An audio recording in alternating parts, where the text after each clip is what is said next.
Trump's gonna go on here and remember when he said, he was like, black people, vote for me. What do you got to lose? And I like how now he's moved from what do you got to lose then to like, what else do you got to lose for like LGBTQ people and other minorities.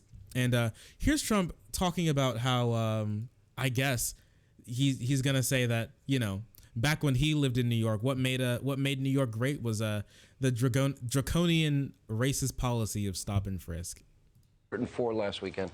If I've ever seen a case, I know it's very controversial to say, stop and frisk. Okay? Stop and frisk. You take guns away.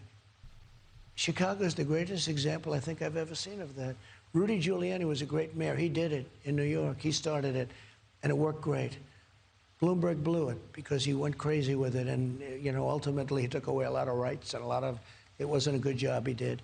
But Rudy Giuliani started stop and frisk, and he did it was a great thing he did for New York. A great thing he did for New York, okay?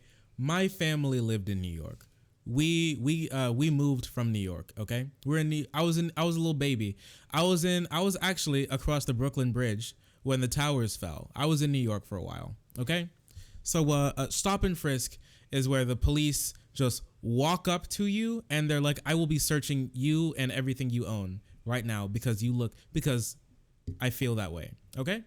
And no. At the height of stop and frisk, I believe there were 1 million stops going on in New York, New York. And mind you, New York is just a couple miles in diameter. It's not that big.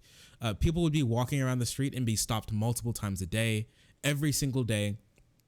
A massive violation of their rights for everybody. And it started under Giuliani and it was continued under Bloomberg. Bloomberg also being a Republican, so it doesn't really help that he's pushing it now. Stop and frisk was a horrible, disgusting policy that didn't do much to get guns off the street. Out of the million stops that they got, they rarely ever, I think less than 5% of the stops that they made, out of the million stops a year that they made, they found about 5% of them found illegal weapons. It was not very good at what it did, and it violated the rights and the human decency of all of the citizens who had to live under that disgusting policy. And here's Trump now coming out and saying that Chicago would do much better with it. I mean, listen, Chicago has a lot of problems, but to say that stop and frisk is something that can fix it is absolute, for one, untrue, and two, and two was ruled unconstitutional because it is. I don't know how Giuliani pushing stop and frisk and Bloomberg expanding stop and frisk can make it mean that Giuliani was better. Just because he started a bad thing and didn't have time to explain it, to expand it, doesn't mean that he was good.